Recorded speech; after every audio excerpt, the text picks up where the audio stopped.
Міне, больницаға келіп жатыр, міне. Именно издевать ете ма? Мазақ па бұларға не? Оп-оңай ма? Пышақтайды да еще бір больницаға келіп жатады. Үстіміздегі жылдың 8-ші шілде күні сағат 21:00 шамасында Түркістан қаласында кәмелетке толмаған Әз деген азаматты кәмелетке толмаған Б.Р. деген азамат топ болып пышақтап, дене жарақатын салып, оқиға орнынан қашып кетеді.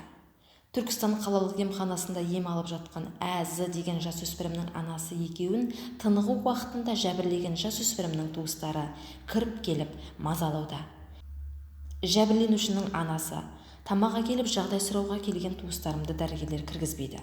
Алайда пышақ ұрған баланың туыстарын қалаған уақытында бізге кіргізіп, ақылға қонымсыз әңгімелер айтып, мазамызды алып кетеді деп отыр.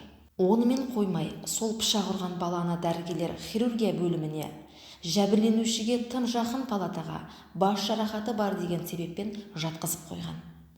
Ал кепілмен босаған бұл жасөспірім қашан, қалай, қандай жарақат алып, не себепті өзі жарақат алған баланың қасына жатқандығын сұрау мақсатында емханаға барғанымызбен толық жауап ала алмадық.